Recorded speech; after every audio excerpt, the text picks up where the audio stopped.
आज का बाइबल का वचन सन पौलुस का कुरिन्थियों के नाम दूसरा पत्र अध्याय 5 वचन 14 से 17 और आज का सुसमाचार सन यूहन्ना के अनुसार अध्याय 20 वचन 1, 2 और 11 से 18। सन पौलुस का कुरिन्थियों के नाम दूसरा पत्र अध्याय 5 वचन 14 से 17। मसीह का प्रेम हमें प्रेरित करता रहता है, क्योंकि हम यह समझ गए हैं कि जब एक सबों के लिए मर गया है तो सभी मर गए हैं। मसीह सबों के लिए मर गए हैं, जिससे जो जीवित है वे अब से अपने लिए नहीं बल्कि उनके लिए जीवन बिताए जो उनके लिए मर गए और जी उठे हैं। इसलिए हम अब से किसी को भी दुनिया की दृष्टि से नहीं देखते। हमने मसीह को पहले दुनिया की दृष्टि से देखा है, किंतु अब हम ऐसा नहीं करते। इसका अर्थ यह है कि यदि कोई मसीह के साथ एक हो गया है तो वह नया मनुष्य बन गया है।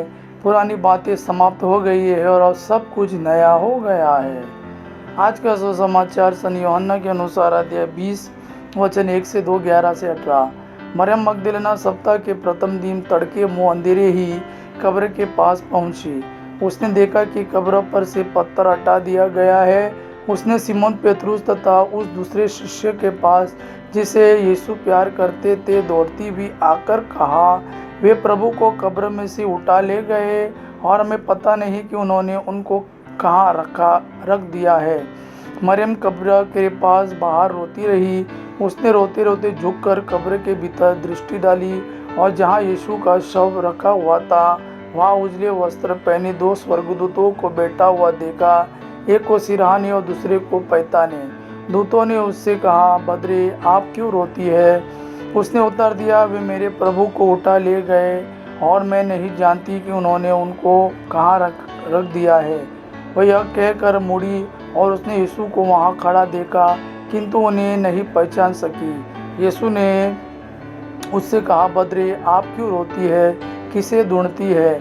मरियम ने उन्हें माली समझकर कहा, महोदय, यदि आप उन्हें उठा ले गए हो तो मुझे बता दीजिए कि आपने उन्हें कहाँ रख दिया है और मैं उन्हें ले जाऊंगी। इस पर यीशु ने उससे कहा, मरियम।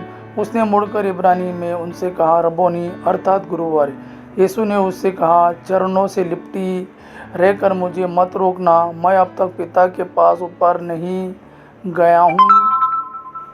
मेरे भाइयों के पास जाकर उनसे कहना कि मैं अपने पिता और तुम्हारे पिता, अपने ईश्वर और तुम्हारे ईश्वर के पास ऊपर जा रहा हूँ। मरियम मगदलेना ने जाकर शिष्यों से कहा कि मैंने प्रभु को देखा है और उन्होंने मुझे यह संदेश दिया है। यह प्रभु का वाणी है। प्रभु को धन्यवाद। आबा पिता की महिमा और पुत्र यीशु का प्रेम आप पर सदा सर्वदा बना रहे। आमीन।